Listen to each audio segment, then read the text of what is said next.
हमें ये स्पष्ट तौर पर जानना होगा कि हर एक बच्चा अपनी ही काबिलियत और अपनी ही जीवन की अदायगी को लेकर लेकर के पैदा हुआ है। हर एक बच्चा अनूठा है, अद्वितीय है, अलौन है। ये हमें बहुत अच्छे से समझना होगा। एल्बर्ट आइंस्टीन कहा करते थे कि अगर पेड़ पर चढ़ने की प्रतियोगिता ही एकमात्र टैलेंट का को जांचने का उपाय हो, तो मछलियां सदा ही उसमें पीछे आएंगी और सदा ही उसमें फेल हो जाएंगी। हमारे एजुकेशन का जो सिस्टम है, जो हमारे एजुकेशन का जो तरीका है, वह बहुत गलत है। उसमें सिर्फ याद कर लेने को, किसी चीज को दिमाग में डाल लेने को, स्मृति बना लेने को ही फोर्स किया जाता है। मैं आपकी मजबूरी समझता हूं। आप एक टीचर हैं और आप पूरे सोशल को नहीं बदल सकते, एजुकेशन सिस्टम को नहीं बदल सकते। आपको उसी में से कुछ बेस्ट वे निकालना है। तो आप सबसे पहले ये देखें कि जिस बच्चे को याद नहीं हो रहा है, उसकी रुचि किस चीज में है। तो आप उसकी पढ़ाई को उसकी रुचि के साथ क्लैप करें। क्लैप करने के कई तरीके हो सकते हैं। जिस चीज में उसकी रुचि है उसी में ही उसकी पढ़ाई ऐड करें। कोई क्रिएशन करें, कोई सृजन करें,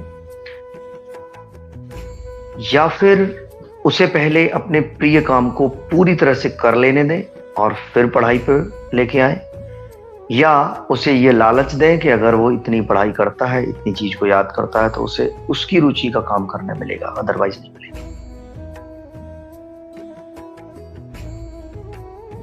तो इन 3 तरीकों को आप इस्तेमाल कर सकते हैं। दूसरा, अगर बच्चा थोड़ा सा बड़ा है और शब्दों को समझता है, थोड़ा लैंग्वेज को समझता है, तो आप उसे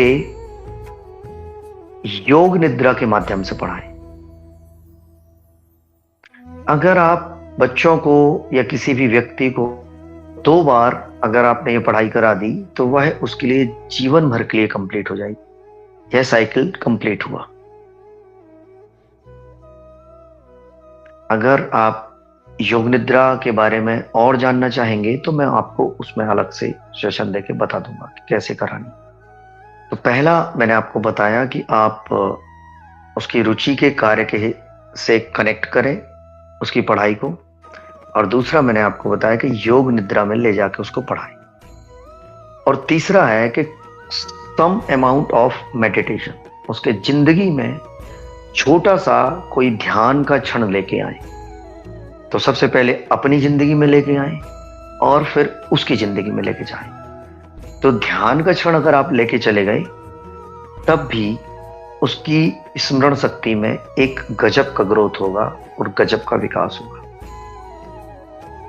चौथा पॉइंट है कि आप ये देखें कि उसे कोई विटामिन डेफिशिएंसी तो नहीं है, क्योंकि बहुत बार विटामिन B12 की वजह से हमें न्यूरोटिकल प्रॉब्लम्स होती है। इंटरनली हमारी माइलिन शीथ में प्रॉब्लम होती है जो न्यूरॉन्स के ऊपर होती है, जिसकी वजह से भी हमारी स्मरण करने की क्षमता गिर जाती है।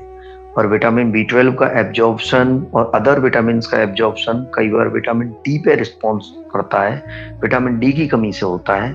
तो अक्सर बच्चों को विटामिन D की कमी होती है, जिसकी वजह से वे इस IQ लेवल में डाउन जाते हैं। तो इसको कवर अप करने के लिए आप ये देखिए कि उसके बॉडी पे कोई विटामिन की कमी या कोई मिनरल्स की कमी तो नहीं है, और इसकी कमी को पूरा करने के लिए नेचुरल सोर्स हो तो सबसे बेस्ट है, क्योंकि नेचुरल सोर्स का एब्जॉर्प्शन रेट बहुत अच्छा होता है, जबकि जो आर्टिफिशियली विटामिन मिलती है मार्केट में, उनका एब्जॉर्प्शन बहुत कम होता है। वे केमिकल के थ्रू जनरेट की जाती हैं, जिसकी वजह से हमारी बॉडी उन्हें एक्सेप्ट नहीं करती। तो कई बार हम विटामिन ले भी रहे होते हैं, लेकिन हमें कोई इंप्रूवमेंट नहीं होता। तो उनका सोर्स नेचुरल होगा, तो वो जल्दी से उसका ब्रेन ग्रो करने लगेगा और IQ लेवल इंक्रीज करने लगेगा। और 5वां सबसे इंपॉर्टेंट उपाय उसको सृजनात्मक शक्तियों से जोड़ दीजिए।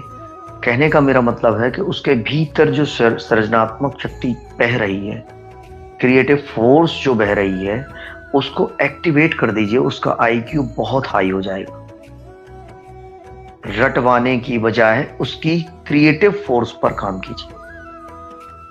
उसको याद भी होने लगेगा, स्मरण शक्ति भी तेज हो जाएगी, आईक्यू भी तेज हो जाएगा, कैचिंग पावर भी बढ़ जाएगी, सब कुछ बढ़ जाएगा।